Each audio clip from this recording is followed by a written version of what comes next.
What's going on, guys? So today I'm going to be doing the second part of the video I started on the series last time, going over like the possible boost options you guys have and what you need and how much shit costs. So the first one was kind of like an overview of what I'll be talking about, the different kinds of kits, the different kind of platforms. You got DE, Rev Up, HR, and VHR. So today we're going to start off with DE, and then I'm going to go into HR and VHR on another video.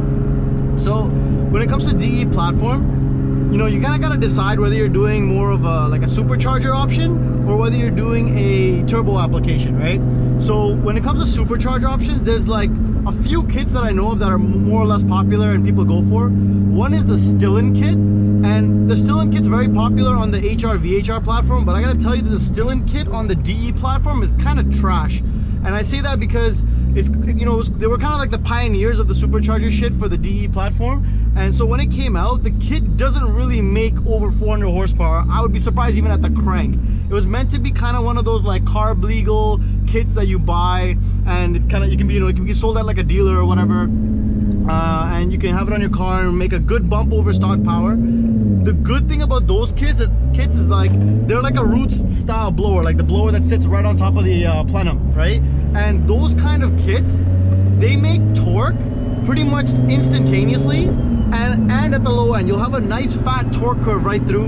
And so that's a good thing about those kits. Most people end up just doing the Vortech setup. You got the Vortech, like the main ones are like your V2 application and your V3 application, right? So when it comes to those, that's more or less like a turbo that needs to be spooled, but it's belt driven, okay? So that's the difference. All superchargers are pretty much belt driven turbos. Sorry, the Vortech ones at least are. So with those, you kind of have to get your power up really in the top end, right? And at the bottom end, a lot of times, like when I had my Vortech Supercharged G35, the car literally felt like it was NA most of the time down low. After about 3,500 RPM, that's when you start seeing the supercharger power kind of come in and carry all the way to redline. And it would pull all the way to actual redline, right? And of course, it kind of depends on the pulley configuration that you have. And that'll make the difference between, how much power you make, how early the boost comes along. So I wouldn't waste my time with that Stillen kit. It's not worth it. And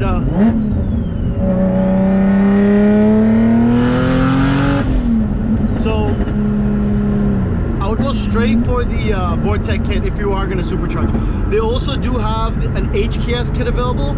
I haven't really seen too many people run that, but I have heard good things about them. The installation is really simple and stuff. The way the piping design is pretty good too. So there's the Hks Kit, but mostly everyone just runs the Vortech Kit, right? And with the Vortech Kit, you have the V2 and the V3 are the main ones. Now the difference is that V2 is oil fed, okay? That means that you need to have a T-fitting on the output of your block or from a sandwich plate on where the oil filter sits, and that's gonna tee off an oil line that feeds the turbo. And any kind of turbo or supercharger application where the turbo or supercharger is mounted high up, like in the engine bay, like right at the top, or even at the end at the headers or anything, those kind of kits, they can pretty much gravity drain the oil that they're fed. However, so basically in a Vortech application with the V2, you feed that pressurized oil line to the supercharger, and then you just need a simple drain line that comes down, and that can gravity drain back into the block. But you need to feed that oil back from the supercharger into the block. So you have two options to do that. You can either run a oil pan spacer, and a lot of companies sell them. You can get them on like Z1 Motorsports or Concept C Performance, and that'll just basically tap an oil line right into your oil pan so the oil can dump from the supercharger. What are my boys doing? Warming up the tires. I guess we're taking some twisties soon, so you guys will be in for a little treat. I just got the windows tinted, so I can't even open the windows for 1 week right now, so I'm like yelling at my boys through the goddamn sunroof. So anyways, so that oil pan spacer allows you to drain that oil right back into the oil pan. Or you can get a aftermarket oil pan, which is an expanded capacity, so you sometimes get like a 1 liter expanded capacity oil pan, and that'll have like 1 or 2 drain fittings in it, so you can just drain that supercharger oil right into back into the oil pan. Now that's with the V2 supercharger kit, okay? Then you have the Vortech V3 kit, all right? With the V3 kit, it has its own built-in oil system. So essentially, you don't need to feed it oil. and you don't need to drain oil from it. You just run it, it has its own oil, and you just gotta make sure you change the oil every, I don't know what it is, like 5,000 miles or something like that. You gotta change the oil on the supercharger. So that's the main kind of difference with the V2 and V3 kit. Now, so that's what it is with the oil setup. The next thing you gotta worry about is the pulley configuration, right? So now, one thing I'll let you know that the DE non-rev up and the DE rev up have two different just brake boosted. So DE non-rev up and the rev up have two different brackets for the Vortech kit. So if you're buying a DE kit, you gotta make sure you're getting the kit with the right bracket for your setup, okay? With regards to brackets, the rev ups have very little belt slip because of their kind of pulley design. It's the bracket's really good for that. It has there's a main pulley that the supercharger runs off of. That's called the jack shaft pulley, and you want to make sure your belt has as much coverage as possible around that jack shaft pulley. So the rev up kit covers that pulley almost all the way around, whereas the DE kit, the non-rev up kit, is trash. It only covers the pulley, like I would say 50%. So there's another smaller pulley you have to buy called the GTM pulley, okay? Now that GTM pulley, you got to drill into your DE non-rev up bracket and install that pulley right next to the jack shaft pulley, so that the belt wraps around the jack shaft pulley and then goes up over the GTM pulley, so that it has a really good grab around that jack shaft pulley. That makes sure that you don't get any belt slip, because what happens is a lot of guys run the stock setup, they get huge belt slip after 6,000 RPM, and then you see your power peak at 6K, but then it goes to shit. And that's where all the supercharger shines, up top. So you gotta make sure that belt slip doesn't happen. And there's like Gates racing belts you can also get, which are also even better for preventing belt slip, okay? So make sure you guys are setting up with that. Also, the belt configuration, do not run the stock belt configuration for the DE. There's advanced belt configurations. Try to copy what I ran. You can always DM me and I'll give you guys the image that shows you how you should run the pulley configuration to get the best setup. I had pretty much zero belt slip all the way to redline. It was sick. So yeah, I had a V2 setup on my car, and the next thing you gotta worry about is the pulleys, right? There is, the standard kit comes with a 3.33 pulley, okay? And that's pretty good for making power up top, but it kind of lacks on the bottom end.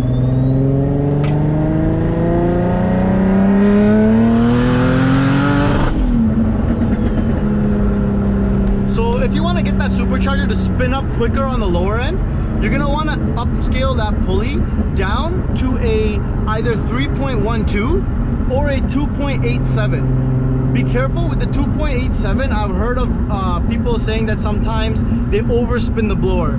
Essentially, that there's a efficiency rating that the supercharger, you want to stay within that efficiency, and if you overspin the blower, it's not really good for the blower and it actually drops off in power. So you want to make sure there's like supercharger pulley speed calculators that you can input your pulley sizing and your crankshaft pulley sizing, and it calculates it for you, so you can figure out how perfect, you know, pulley configuration you want to run.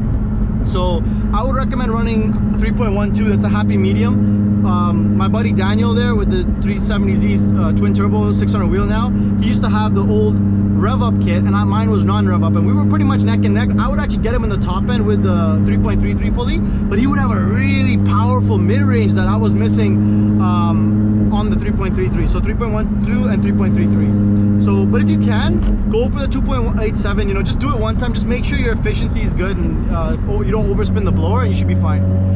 With regards to mods to support it, fuel is the biggest thing when it comes to superchargers. They drink more fuel than turbo applications, okay? So you gotta have a big pump. People will tell you you'll be okay with like a Walbro 255. That's bullshit. Go for the Aero Motive 340 or in that range. I think 340 is perfect. I don't think you need bigger than that for the supercharger on a stock block. And I ran 700cc injectors, and my duty cycle was around like 70% on the injector. So that's actually perfect. I don't think you need anything more than that to run a stock block DE supercharged application. Okay, so aim for that.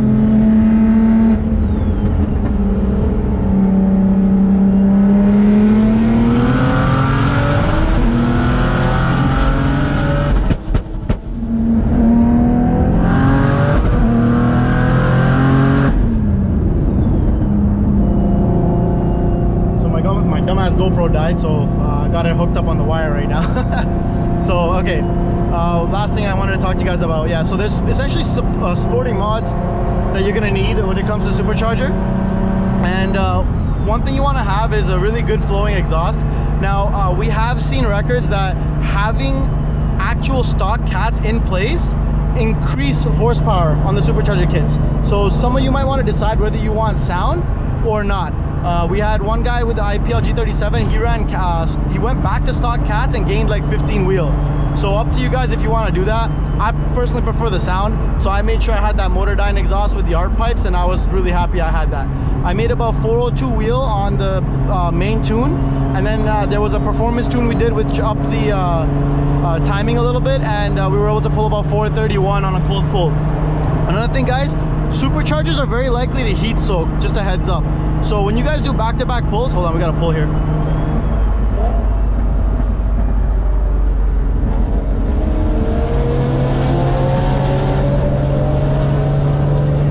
Holy shit. The Z and the GTR are really close. That's crazy. So that's a full bolt-on tune, like fueling and everything, GTR. It's making around 600 wheel, and the Z is also making about 600 wheel. And that's a Gtm twin turbo kit, 350Z. This one is a boosted performance single turbo 370Z. Oh, sorry, both 370Zs, both Nismos actually. That's the first gen Nismo, this is second. And he also made about 600 wheel.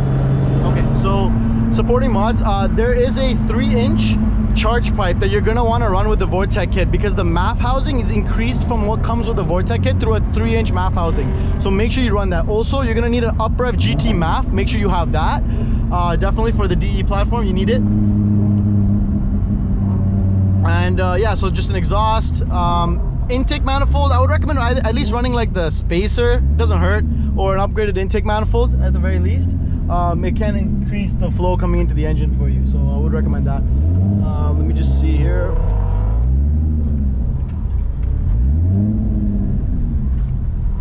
Other than that, you're gonna need, like, you know, your AFR sensor tapped into your exhaust. You're gonna need an AFR gauge. Ideally, if you can set up oil pressure and temp, it's good. If not, it's not that big a deal. But right, so other than those supporting mods, the only other things you're gonna need really are your tune. So with tune, you have a couple options. You can go for like UpRev, or I don't know if you can do ECU tech on the DEs, but pretty much just do UpRev. Quite a few options you can do. There's a couple of remote tuners like Admin Tuning. He's pretty sick. Stingray, damn. Yeah, so Admin Tuning is pretty sick if you're doing remote tune. If you're here in Toronto, I would recommend Tony from Dyna Motorsports. He's tuned pretty much all the VQs in Toronto, and everyone he's tuned has been running sick. So I would definitely recommend him for a really good tuner. Other than that, that's pretty much it. Like, you can get your supercharged car running really well with those kind of, you know, just follow my footsteps essentially. Okay, oil, guys, I can't stress this enough. If you're in a goddamn DE platform, check your fucking oil, dog. Like, mans don't check their oil, and then they run that shit dry and they wonder why their shit blew up, right? Make sure your oil is topped up all the time. Make sure you're using good oil. There's definitely a difference between oil brands. Like, you know, my dumbass ran Valvoline oil. I don't know what I was thinking, but when you pour that shit in, it pours in like molasses. Literally, it's like glug, glug, right? You put in Amsoil, it pours in like water, and Amsoil is really good for high heat. It can handle heat really, like high temperatures really well. So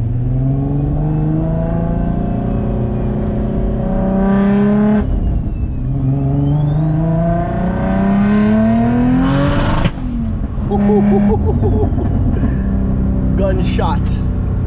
Right, so yeah, as you can see, it's hooking up second with these tires now, so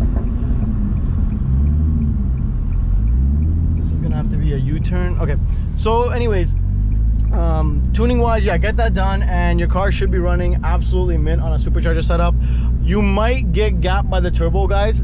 It just depends, because you gotta understand, like, the way the power, it's all about power band, right? So it's not about, okay, you made 430 wheel, great, you made it at like 6,000 plus 7,000 RPM, right?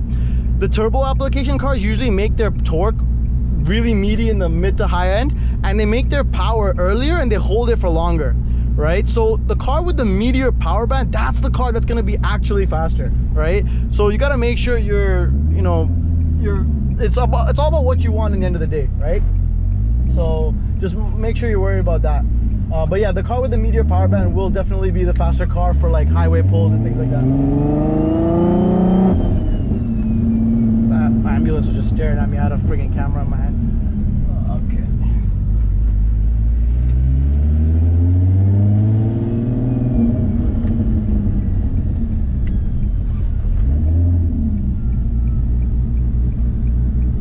that's pretty much it, guys. If you have any questions, feel free to leave comments. I try my best to answer as much as I can. You can comment on my IG post or even my YouTube video posts. So give me a shout if you have any questions. I'll be happy to help out with that. But yeah, that's pretty much covers like everything you need to know for like a supercharge application for now. And next video is going to be about turbo applications on the DE platform. Then we'll go into the HR, and I'll tell you guys what's available for those guys. And then we'll get into VHR, and then later I'll do one on most likely built motors for all the platforms as well. So, and what you need for that as well. All right, guys, thanks for watching. Have a good one.